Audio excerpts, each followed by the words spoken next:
welcome to the Lit Up Lightworker Podcast, bringing you fun and soulful interviews with spiritual teachers with the aim of tuning you in and lighting you up. You can access all episodes of the podcast on Apple Podcasts, Spotify, Stitcher, and TuneIn.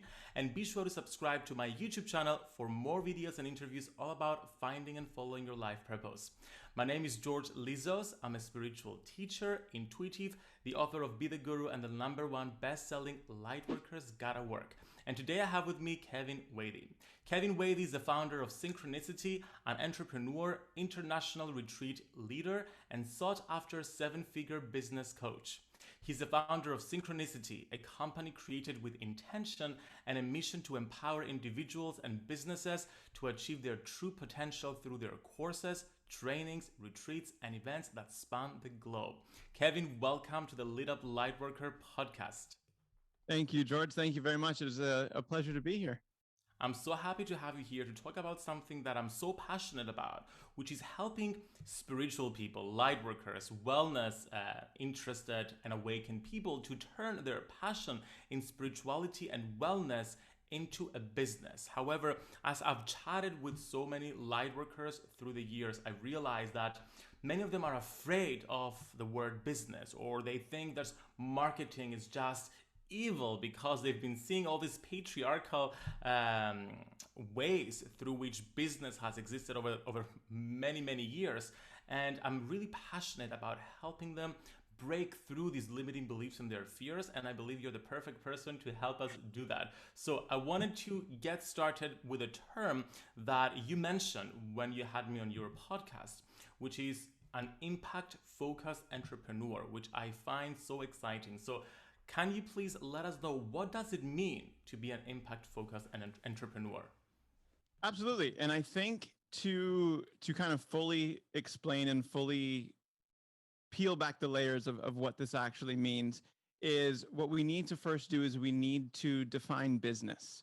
And because you said going into it, the mindset that so many people have is that business is this negative, business is this business is this capitalistic driven, whatever you want to call it, societally, whatever we're going to get into there. But what business actually is value creation. And when you break down business, and for your audience, I'll relate business to meditation because there is an overlap between the two. And just like a light worker, someone who is in any of the healing modalities or is in spirituality, yoga, meditation, whatever it ends up being, we know that our perception is what shapes our reality. So the only reason that you have a negative impact or a negative thought process on business is because your perception hasn't aligned with where it should be. So if we think of meditation, and for anyone listening who is an avid practitioner, most people think meditation is like shutting off the brain. If they're like, you can't do that until you die. It's impossible to stop your thoughts. And if you actually focus on one single point of focus, you do quiet the brain though. So the single point of focus would be the action, the thing that you do to meditate. The result of that is a quieter mind. So now if we relate it to business, business isn't about making money. Yes, that is an element of business that you need in order to have a successful business that allows you to impact the lives of others. Because if you can't pay your own bills, if you can't fill up your own cup, how do you expect to do it for someone else? But now if we take that same thought process and apply it to business, what is the action of business? The action of business is providing someone with value. When you provide someone with value, the income is a result. That means the more value you provide someone, the more income you make on the back end. That's why if you look at some of these big organizations, these big companies, the reason they make so much money is because they've completely transformed the way we operate as a society. Look at Apple. They put a phone into the pocket of almost every single person on the planet. Or it doesn't even have to be Apple, but it can just be technology as a whole. They transformed the way people operate. They provided value on an international level. And now look at the income they're generating because of it. That's so beautiful. I think you've just helped us make a mindset shift that will help so many people. And it's that shift of stop seeing business as something that takes from people and start seeing business as something that provides to people. And I think when we have this mindset, it just completely shifts the game for us and allows us to step into business from a very heart-centered space. And I'm interested as to what was your own personal journey, because stories are powerful. So what was your journey of finding your passion and turning your passion into a business? Absolutely. So we got to take it back to the young years of Kevin. I was 17, and the only thing I wanted to be when I quote grew up was I wanted to be a professional ice hockey player. That was the trajectory that my path was on, and that was exactly what I had set myself up to do and achieve in my life. And when I was 17 years old, I lost my mother to stage 4 pancreatic cancer, and that my life just was rocked. And I was playing hockey at the time, and this will be a kind of interwoven story because everything ties into each other here. But I was playing hockey at the time. I lost my. Can I cuss on the show? I lost my shit, and I quit my hockey team. I stopped going to school. I like just everything crumbled beneath me. And then I remember one day I went to school that day, and I was in my math class, and I got a phone call from Shane Doan, who was the captain of the Phoenix Coyotes, the NHL hockey team. And he said, "I've been brought up to speed on your story and what's happened, but I have to tell you one thing, and that's that you made a commitment to your team, which is your hockey team. And in life, the only thing that you have is your word.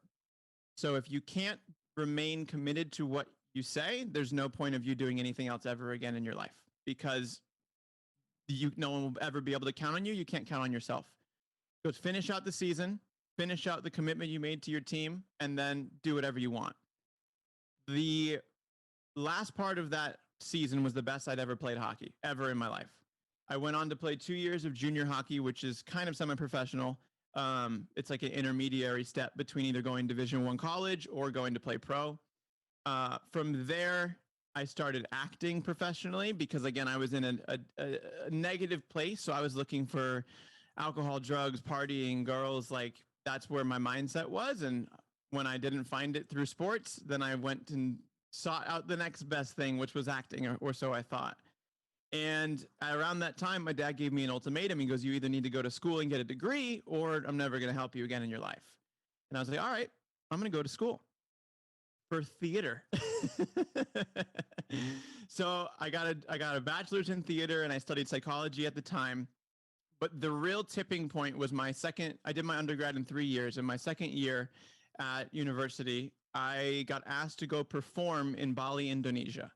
And we lived in this kind of commune, so to speak, but they had yoga every single day at 6 a.m. And I had been introduced to yoga, but never done it as a self healing practice. It was more of a routine to stretch before a stage or film performance. It was never like with the intent behind it. And as anyone listening knows, that the intent behind it is the only thing that really matters.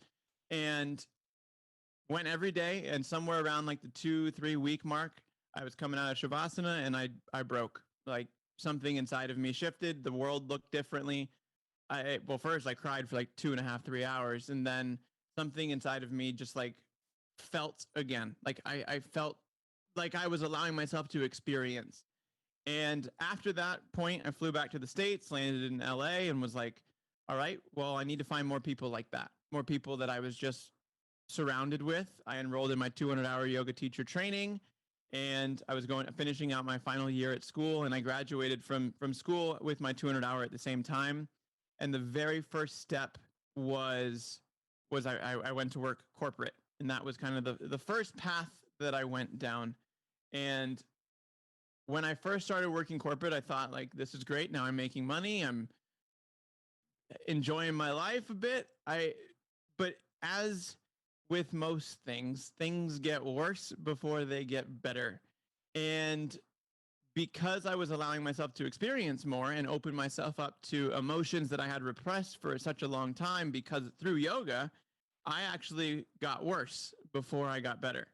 And I'm talking drinking every night, doing drugs, showing up to work drunk, the whole nine. And I was functioning very, very highly. But the problem is that I was burning myself out trying to live two different lives. And I wanted to make money on the corporate side. And then I wanted to get more into health and wellness on the one side. So when the opportunity presented itself to help open a new property, I worked in hospitality, open a new property, I said, okay, I'll do it under one condition, but I get to build a fitness and yoga amenity out as my own kind of thing for the guests. So I'm going to give it free to the guests, but I'm going to run it as my own studio, yoga, fitness, meditation, so to speak. And I'm going to run it as my own studio. Fantastic setup because I had no overhead, no nothing. And it was awesome until I wanted to transition into doing that full time. And that's where my company was first founded. I wanted a way to differentiate myself between food and beverage income and a way to differentiate and then from the health and fitness side. So I founded Synchronicity then, which was originally Synchronicity Yoga. And I started making really good money on the teaching side and running it as a studio. So I said, I want to go into this and do this full time. And I want to leave the food and beverage side, but I was making the property too much money on food and beverage. And like, not going to happen. Oh, and by the way, we want 50% of everything you get from the studio side. I was like, all right, well, here is my 2 weeks, and quit right then and there and went into working for myself and first started out with classes and events, and then it transitioned into retreats, and then retreats turned into online courses turned into consulting. Now Synchronicity has 5 different divisions. My main kind of mental energy goes towards the consulting and the retreat side. The other ones kind of run themselves right now, so to speak, but it's been a hell of a journey, and just being open to allowing things to kind of unfold for you wherever they go. Wow, what a powerful journey. So many points that I want to talk about, but I want to start with something really important that I haven't talked about with my other guests. The fact that you're very multi-passionate, and that's something that we have in common because I too was into acting, musical theater specifically, and singing, and then I'm doing my master's in psychology right now, actually very similar to what you did. So you are into like acting and sports and yoga and psychology, then hospitality. So a big problem or obstacle that I feel so many spiritual entrepreneurs are facing is because we are very multi-passionate and we have so many interests, how do we choose what to focus on, and how do we bring in our previous training into that main focus? And I want to start with a question like prior to this. Do you feel that all the training you've had, whether it was in sports or in psychology or acting, are you still using aspects of that to help you in your current business? Or have you completely just cut these parts of you off and just focus solely on what you're doing right now? Not in the slightest, because everything that you do in your life uniquely qualifies you and prepares you for where you are in this present moment. Like anyone listening to this, where you are right now, the reason you're where you're at right now is because of the little decisions that you've made every single day for the X years that you've been alive. Anything that you change on that trajectory then shifts the path that your life goes. So if you focus on the inputs, the things that you do daily, the little tiny things of how you speak to yourself, how you approach things, how you say, I'm going to set a goal and I'm going to go after it. Those little things are what prepare you and really position and point your life in the direction that you want it to go. To put this into perspective, something you do 20 minutes a day takes up a full year of your life. Something that you do 20 minutes a day will be one full year of your life. If you don't break that down and actually recognize that, okay, how I talk to myself is actually the reason why I'm in this place that I am, or how I show up for myself is actually the reason why my colleagues show up the way that they are, because you're a mirror to everything else that you see in life. Or how let's put this in a different analogy here. So if you were to switch the brains of a 600-pound man and a triathlete, and you just swap their brains but kept their bodies, the 600-pound man with now the mindset of a triathlete is going to slowly become the triathlete, and the triathlete is going to slowly become the 600-pound man because he's now going to start eating donuts for breakfast and going down this other path. And then even though he's overweight and maybe he can't run at all right now, but he's going to start training in a way and making small decisions every single day that morphs him or merges them, or really like creates the person that they become. So if you break this down and there's something in your life that you don't like, let's reverse engineer this and figure out what it is that you're doing to make that show up in your life. So to kind of roundabout way to answer your question there, I apologize. Now it makes a lot of sense because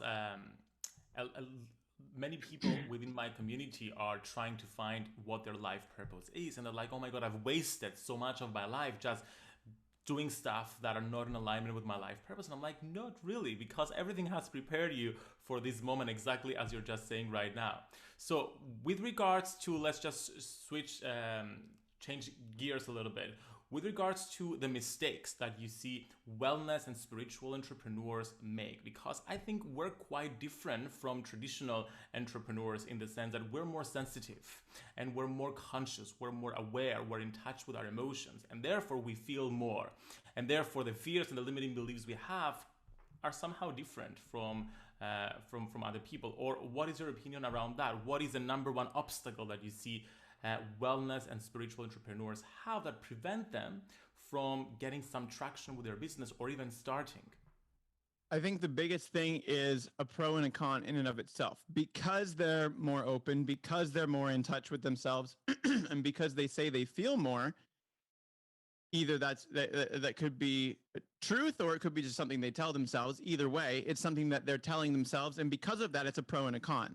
So you can tell yourself that I'm more in touch with my emotions, therefore I feel more, therefore I'm afraid to put myself out there. I'm afraid to start this. You're disguising fear as something else because you're, quote, more in touch with your emotions. But what if you flip that and said, I now feel more, so I'm going to surmount the odds. I'm going to do something that I know makes me uncomfortable. I know this is going to make me feel uncomfortable, but I'm going to do it anyway because it aligns with who I actually want to become. Now you're using it as a benefit rather than an excuse. So the biggest thing that I see, especially with wellness entrepreneurs, people who are that more impact focused or who have done yoga, like they're in like the arts or the healing modalities or things like that, is they use what they've gotten in, how do I put this succinctly? They're using what they got into their modality for actually as an excuse to hold them back from actually doing what it is they want to do. Does that make sense? They're taking the healing that they've done for themselves and saying, now that I've healed myself, I'm more in touch with my emotions. Now they're using that as an excuse to prevent them from becoming who they actually want to be because they actually haven't worked through all of the fear-based beliefs.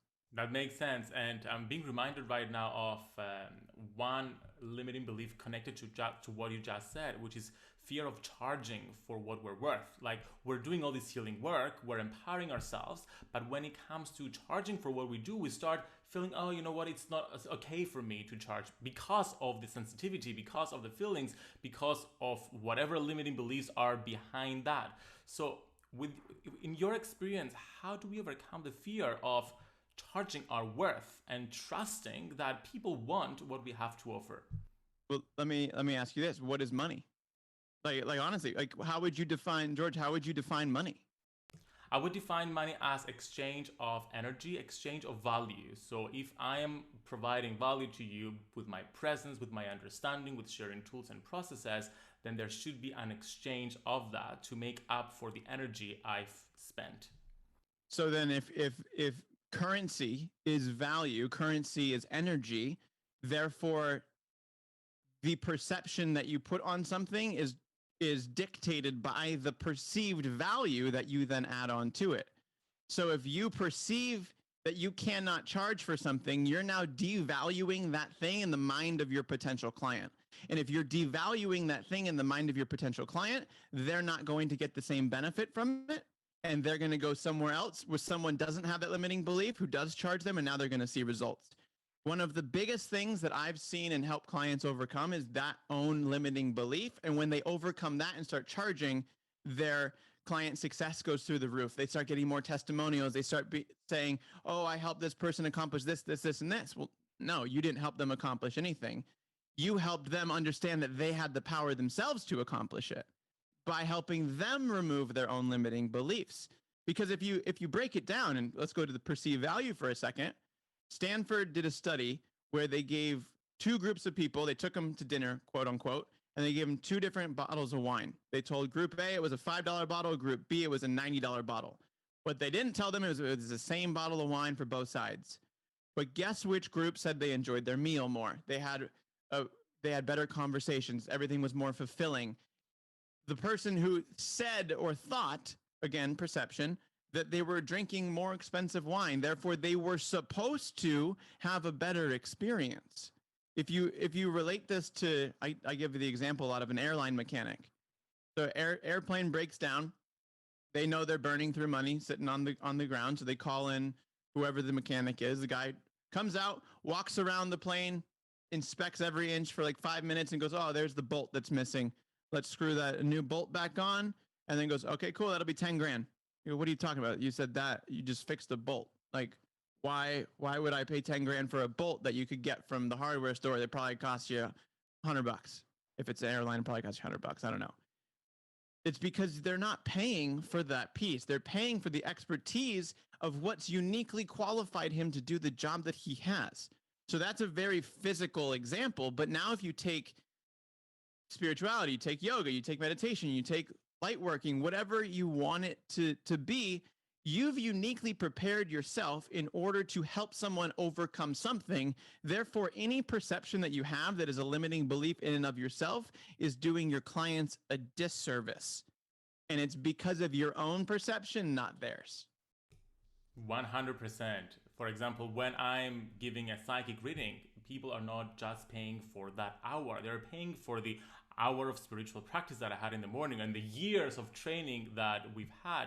So I think we need to start, as like wellness and spiritual people, start acknowledging the length and the depth of the work and the dark nights of the soul that we've had to overcome to find the wisdom and the healing and the modalities and the teachings that we have, and just realizing that every time we show up for a client, we're sharing so much more than just that hour or that what we share in those moments. We're sharing all that experience and all that comes with it. Such an important mindset shift to have to help people just start essentially like charging is about self-worth, as you just said, overcoming those limiting beliefs around that. And how do we overcome those limiting beliefs? I know you do yoga, and I found these past few months, well, more intensely. I've known this theoretically and I've experienced it practically, but over the past 2 months, even more intensely, how physical work and movement, can help you work through a lot of your fears and limiting beliefs. I've studied, of course, I've done yoga for years, but I've been doing flexibility classes and therefore training in back bends, in splits, like going deep into that. And I've realized that the rigidity that I've held within my body represented fears and limiting beliefs that held me back. And by becoming more flexible, I was able to see them more clearly and let them go. So I was wondering whether you can talk with us a little bit about how to overcome limiting beliefs through movement and whether that's important and how is it important? The energy goes where your body flows, essentially, is the best way to think about it. And what most people do when they feel that they're limiting themselves, when they have fear, when they get scared, when they have all anxiety, whatever label you want to put on it, what do? They shut down, they close down, and they curl up. And what that does is that prevents energy from moving through your body, through being expressed, through coming out. That's why if you've ever heard someone cry, like really, really, really fucking cry, what happens in the middle? They go, and it's because they're trying to release this energy, but they're not physically letting themselves release the energy. So if you think of movement, think of yoga, think of if you're a yoga practitioner, think of lion's breath. You go, and you stick your tongue out and you're allowing yourself to release.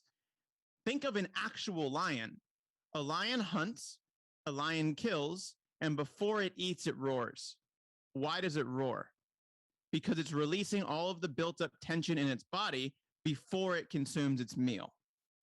So if you go throughout your entire life with building up all this tension, I'm afraid of this, I'm scared of this, I can't do that, which is, if you say the C word around me, that's a cuss word. Let's not go there. If do all these different, I'm going to try that, whatever it ends up being.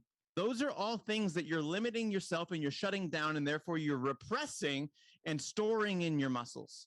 So now if you're not allowing yourself to theoretically roar, to open up, stretch out, release all of this pent up energy, what you're actually doing is preventing yourself from living a fully experienced life and living a fully fulfilling life, if you want to put a title on it.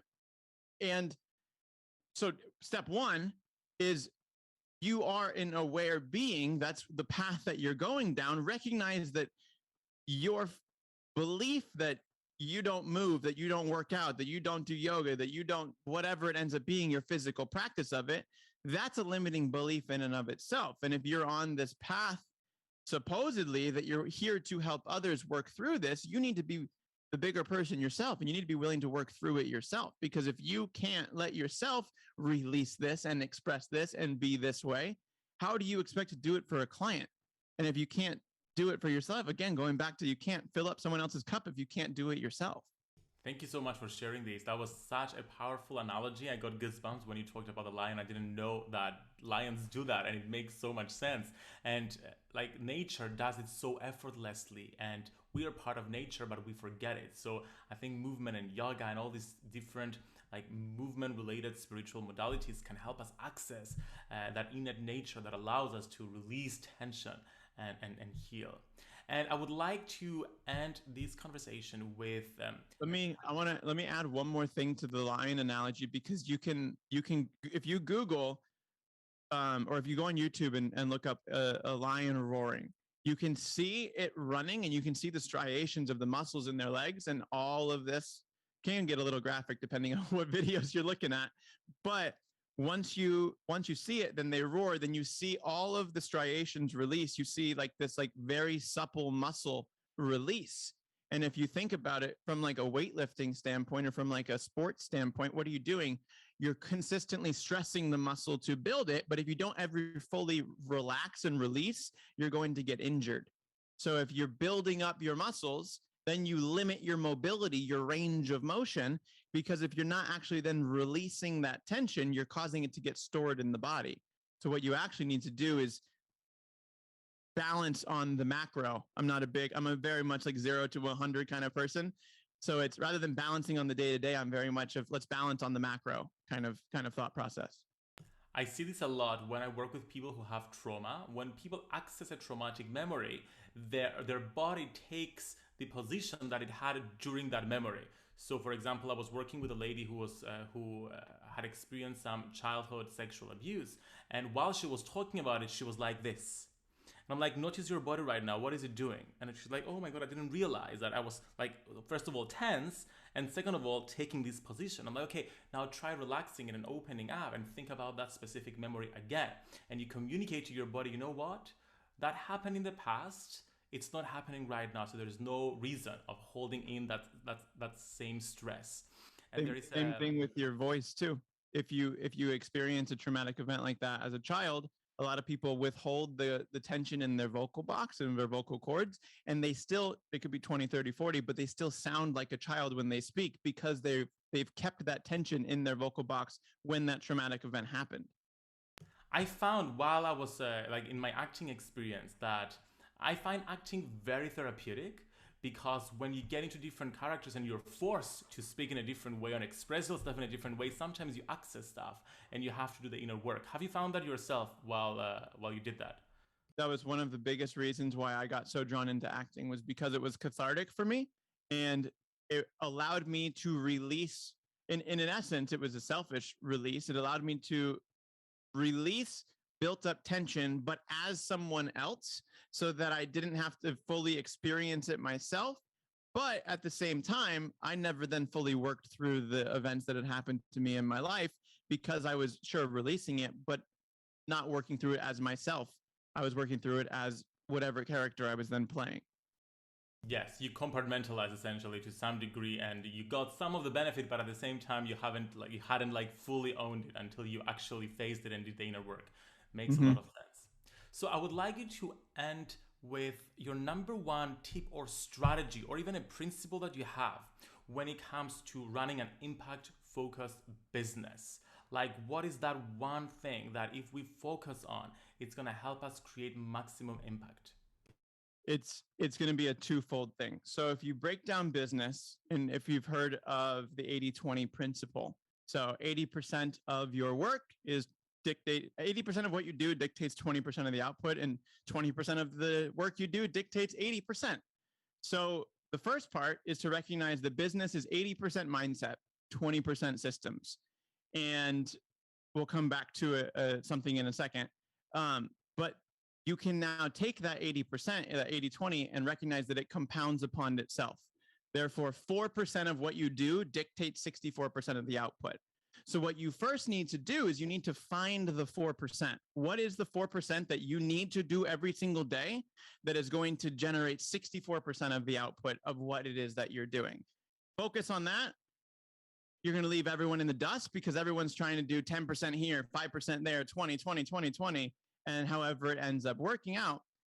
But now, so let's take that for a second and go back to mindset, because now we're going to, and this will tie in also the money mindset or the limiting belief around money too, is I'll ask people a lot, I'll say, what's your biggest expense in life?